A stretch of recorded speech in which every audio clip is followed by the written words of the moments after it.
In a lively compound in Ibadan, Mama Toyin and Mama Ayo were neighbors.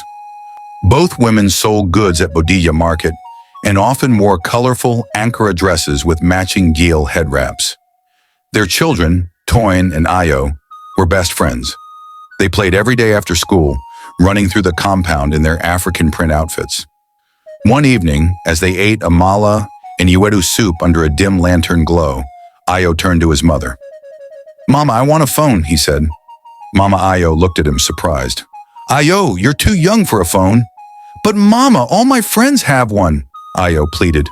Mama Ayo thought for a moment and said, "If you come first in your class this term, I'll buy you a phone." From that day, Ayo worked harder than ever, studying late into the night. Toyin teased him as they sat on the compound steps one evening. "You really want that phone, don't you?" She laughed. "Yes, I'll prove to Mama that I deserve it," Ayo replied confidently, flipping through his school book. At the end of the term, Ayo ran home waving his report card in the air. "Mama, I came first," he shouted, grinning from ear to ear. Mama Ayo hugged him tightly and said, "You've made me proud. As promised, I'll buy you a phone." Ayo's mother returned from the market the next day with a shiny, sleek phone. Ayo's excitement knew no bounds. He and Toyin spent hours exploring the phone, laughing at games and funny videos.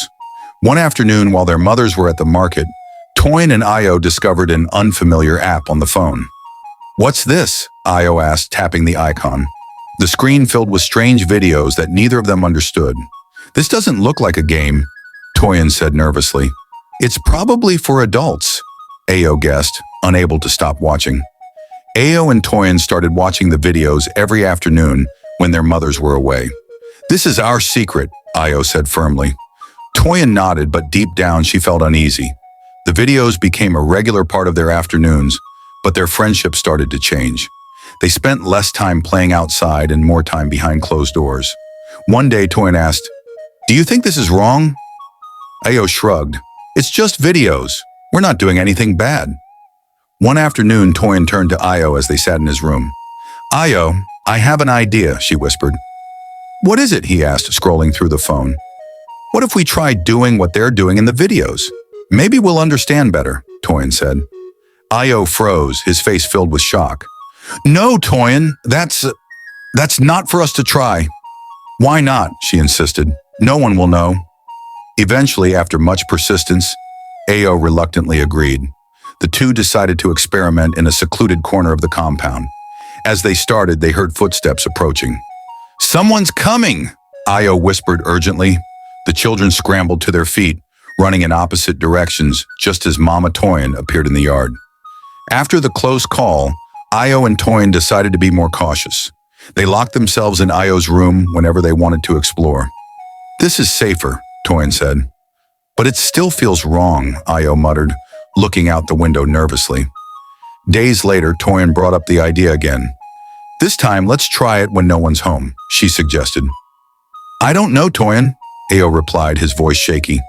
"Trust me, it will be quick," she said with a reassuring smile. As they prepared to act on Toyin's suggestion, the sound of a car pulling into the compound made them freeze.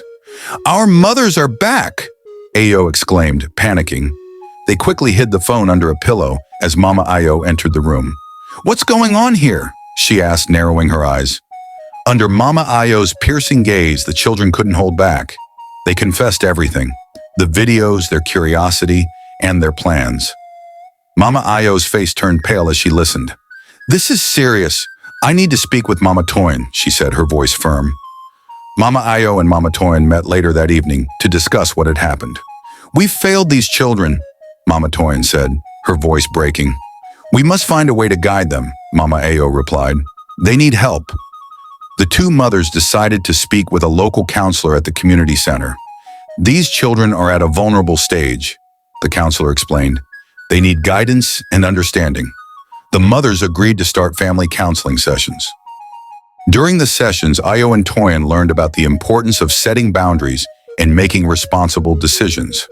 "It's okay to be curious," the counselor told them, "but you must always talk to an adult when you're unsure." The sessions brought the families closer.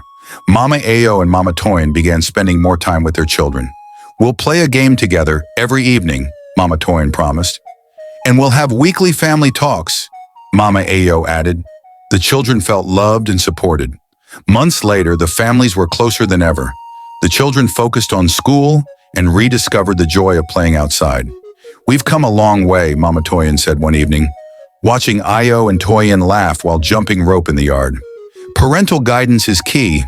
Children need guidance, love, and attention to navigate the challenges of growing up. Open communication. Fostering an open and trusting relationship with children can prevent harmful secrets. Curiosity needs supervision. It's natural for children to be curious, but they must be taught how to explore safely and responsibly. Phones and technology are powerful tools, but they come with responsibilities. Parents should set rules for safe usage and always monitor their children's activities. Let's build a world where children feel safe to share their thoughts and experiences with their parents. Thank you so much for watching, everyone. If you enjoyed the video, please give it a thumbs up, share it with your friends and family, and don't forget to subscribe and hit the notification bell so you never miss a new story. We'd also love to hear your thoughts, so feel free to leave a comment below. Thank you again, and God bless. Bye.